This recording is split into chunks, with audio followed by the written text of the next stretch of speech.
जय जगन्नाथ। जय ब्रह्मणाक्षर। जय पंचसखा। जय माँ बागवादिनी सारला। जय माँ मो माँ संतोषी। आज तांकर अभय चरण रे निजको समर्पण करी जगत मंगल पाई आज अणाक्षर ज्ञान किछि कहिबी। जो अणाक्षर ज्ञान प्राप्त हेले आपण माने कथा होची उद्धार हेबे, आपण माने शांति रे रहिबे, आपण माने सुख रे रहिबे। ए 2000 मसीहा आपण मानक पाई बहुत आनंदर समय हबो, बहुत सुखर समय हबो। जा केबे पाउ नथिले, जहाँ केबे हो नथिला, ता निश्चिंत आपण माने अनुभव करिवे एवं आपणकर हब हबा पाई तो ए कार्यक्रम, हबा पाई तो उद्यम, हबा पाई तो गुरु आओ विश्व निरंतर इच्छा। ये जगत रे जो माने इच्छा करुछंती, जो माने आशा करुछंती, अणाक्षर भेद बुझंतु, एकाक्षर ज्ञान बुझंतु। एकाक्षर ज्ञान न बुझिले आपण माने पूरा ब्रह्म दर्शन करि परिबेनी। आपण पूरा कथा होची ब्रह्मलय करि परिबेनी। आपण पूरा कथा होची जीवर उद्धार करि परिबेनी। तेणु ये जीवर उद्धार पाई अणाक्षर ज्ञानर आवश्यक अछि। ये अणाक्षर ज्ञान गुरुघर ज्ञान, गुरुघर तत्व आ गुरुघर पाठ। तेणु गुरुघर पाठ जानिबा पई हेले गुरुଙ୍କ पाखକୁ ଯିବାକୁ ପଡ଼ିବ। ତାଙ୍କ ସହିତ ନିଜକୁ ଭାବରେ ରହିବାକୁ ପଡ଼ିବ, ସମର୍ପଣରେ ରହିବାକୁ ପଡ଼ିବ। ଆଉ ଯିଏ ତେଣୁ ଶିଷ୍ୟର ଭାବ ଦେଖି ଗୁରୁ ନାବକୁ ସଳକି ଦିଅନ୍ତି।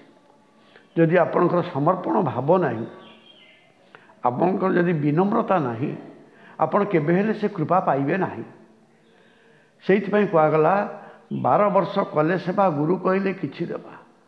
गोटे 12 वर्ष हूँ पिंड भितर, आउ गोटे 12 वर्ष हूँ बाहर भितर। बाहर हिसाब 12 वर्ष अलग, पिंड भितर 12 वर्ष अलग। 12 तत्व बुझा पड़ो। कारण वर्तमान जगत में समस्ते कल्की की खोजार व्यस्त अच्छा, अनेक कल्की भी हो गले। बाबूरे ये सब हूँ भ्रमात्मक कथा, ये सब अविश्वासनीय कथा, विश्वास योग्य नुह। कारण कल्की की जदि आपण माने सूचक देखिए, आपण बा सेठी ब्रह्मलय हो, सेठी पर आपण ब्रह्म दर्शन हो, सेठी पर आपणकर जीव उद्धार हो। एते सहज कथा नुह, ये गहन घर कथा, गुरुमार्गीर कथा।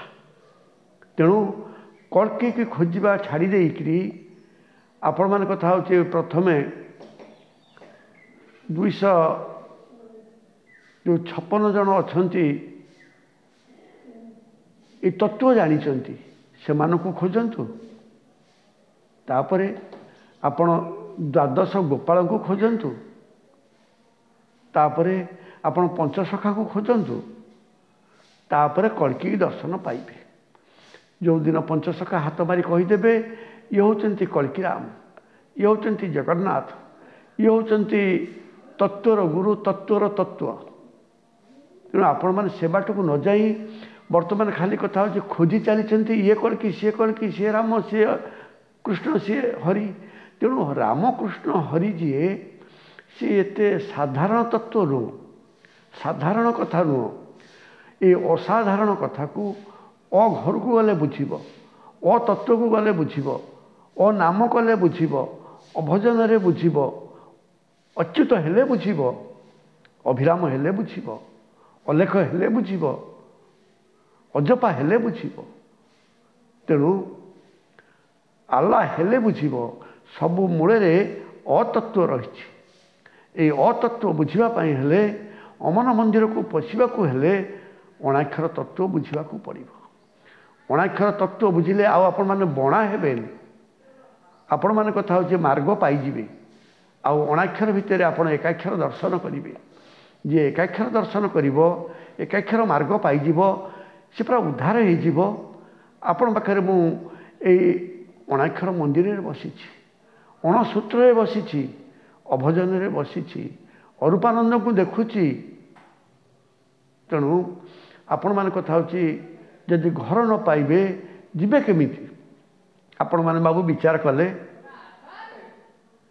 ये जो घर कथा मु कहली आपण मान सिना तार एड्रेस जानिले आपण मान सिना तार ठिकाना जानिले से जगह को जिबे जेकोसी लोक पाखक जावाक जमी ठिकानार आवश्यक होची से अणाक्षर घर को जावाक ठिकानार आवश्यक अच्छी से ठिकाना जी कहीदेव सी जड़े तत्वगुरु सी जड़े कथा होची सिद्ध गुरु सी जड़े कथा होची आत्मिक गुरु आत्मा विषय तार धारणा अच्छी आत्मज्ञान अच्छी आत्मा भितर परमात्मा को दर्शन कर तेणु बाबूरे आपण मान कथा होची ये जानुआरी 24 तारीख शुक्रवार दिन आसतु ये संतोषी श्रीक्षेत्र में विराट यज्ञर आयोजन होती धर्मयज्ञ आपण मान कथा होची उपस्थित रहिले धर्मर वातावरण अनुभव करेंगे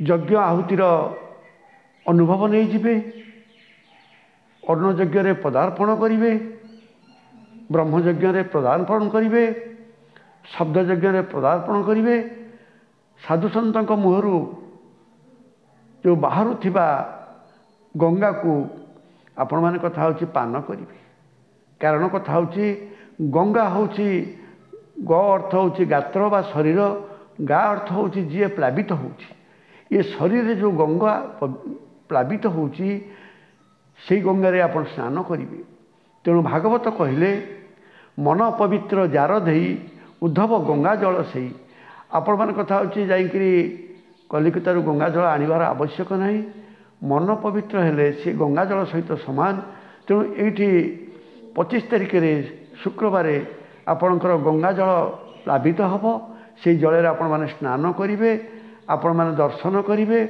आपण मैंने लय करेंगे आपण मैंने ब्रह्मयज्ञ देखिए ब्रह्म दर्शन करेंगे अन्न यज्ञ रे आउ ये आत्मा को शांति देवे ता सहित आपण मैंने घृत यज्ञ घृतर वातावरण को अनुभव करी आपण कथा होची ये 25 आपण आनंदर मसीहा हो आनंदर दिन हो एवं समस्ते परमार्थिक आड़ को मार्ग सफा करंतु मार्ग दर्शन करंतु आपण माने आसंतु संतोषी श्रीक्षेत्र ब्रह्मणाक्षर मंदिर समस्त को निवेदन मु करुछि आपण माने ए जानुआरी 24 तारीख शुक्रवार दिन उपस्थित हेले माँ करुणामयी निश्चिंत पणत घोड़ेब ब्रह्मणाक्षर निश्चिंत कृपा करेंगे आ शब्द ब्रह्मर जो कार्यक्रम हम से शब्द आपण को कलुषित दूरे देकरी आपण को धर्मात्मा करदे ता सहित शह शह मातृमानकर आवाहन रे शह शह साधु मानकर आवाहन रे से पदरज आपण आनंदर दिन हम एवं आनंद वर्षा करिवो तेणु आपण मैंने आसतु ना आपण मान अपेक्षा मु रही मुझे सेवक अरुण मु सेवक सेवा करुच्ची आपण मान सेवा को अपेक्षा करी आपण मैंने सेवार उपस्थित हुंतु धर्म अर्थ काम मुख्य चतुर्वर्ग फल पातु जी दब पाए जी पाए सी दिए तेणु आपण मान कथा पातु आपण मैंने दिंतु आनंद समस्त मंगल इच्छा करंतु तेणु से सदाबले हरिबोल पकिया को आज कहूँ सबुबले बापा माँ सेवा करने को कहूँ सबुबले गुरुजन को सम्मान दवा को कहूँ आओ समस्त को मार्गदर्शन बाट को आने कहूँ तेणु जगतर मंगल हो समस्त हरिबोल देवे जगतर मंगल हो बोल अनेक बार हरि बोल समस्त शरणागत मानकर मनमांछा पूर्ण हो बोल अनेक बार हरि बोल समस्त अनुसरण मानकर देह आरोग्य रो बोल अनेक बार हरि बोल जगतरु कलिकलमुष दूरे जाई सत्य प्रकाश हो बोल अनेक बार हरि बोल माँ संतोषी करुणामयी कृपामयी दयामयी पणत घोड़ाई थाऊ बोल अनेक बार हरि बोल से ब्रह्मणाक्षर समस्त कृपा दृष्टि चाहिए बोल अनेक बार हरि बोल जय जगन्नाथ जय जगन्नाथ जय जगन्नाथ।